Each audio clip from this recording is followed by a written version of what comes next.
Okay, let's jump right in. We've got a really thought-provoking source for this deep dive. Hmm. It's the lyrics from a song 1984 by the artist Devlin. And, well, you can tell immediately it's packed with some heavy social and political commentary. Oh, absolutely. It's presenting a very specific viewpoint, isn't it? Definitely. So our mission here is basically to unpack these lyrics, pull out the core ideas, the critiques, and just understand the perspective being shared, Yeah. using only the words we've got here.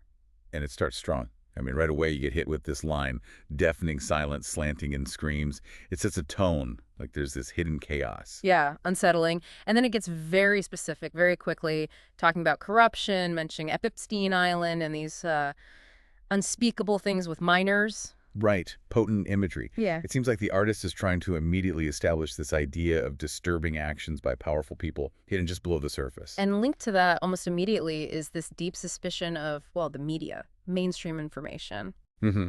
The lyrics mention the media's usual blindness when the truth don't fit their narratives. It's quite direct, isn't it? Even asking why pay for a TV license if it's just, and this is a quote, a sack of shit made to indoctrinate our brains. Wow. Yeah, doesn't mince words, calls it a program. Says they want your mind in chains. Yeah. So the idea is that media isn't just biased, it's actively designed to control. Exactly. Which fits into the bigger picture he seems to be painting. This wrong world state, that's the phrase used. Yeah, a system that feels fundamentally off. The lyrics say they watch every movement you make and take what you've worked hard to obtain. So surveillance and, well, exploitation, basically. A feeling that you're being watched and that your efforts are kind of being stolen or undermined by some bigger force. And I think, this might resonate with people. There's this strong undercurrent of just dissatisfaction, a feeling that we aren't living how we should. Right. Hmm? Like, we could do better than this. It's not just anger, it's also this sense of lost potential, maybe. Could be. And it definitely gets specific about unfairness, social inequality. Yeah. No one cares when they've got theirs and equal shares often rail. That's why the poor will pay for the rich. It's a pretty clear statement on perceived systemic injustice. Very clear. And the way this whole system is described, it's quite dramatic. A dangerous matrix created by sadists. That word sadists, reading it in context with play tricks and make brains glitch, it suggests the artist sees the system as deliberately malicious, not just flawed, like it's meant to confuse and harm.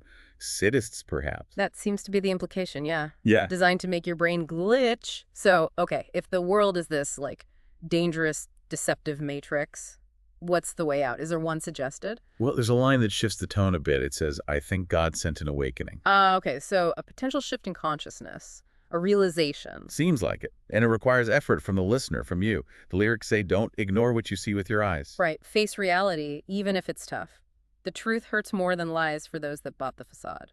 Exactly. That facade being, the deceptive surface of things, the media narratives, the wrong world state. So the call is to look deeper.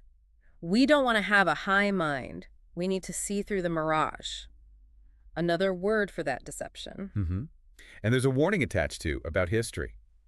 Because he who controls the present will try to control our past.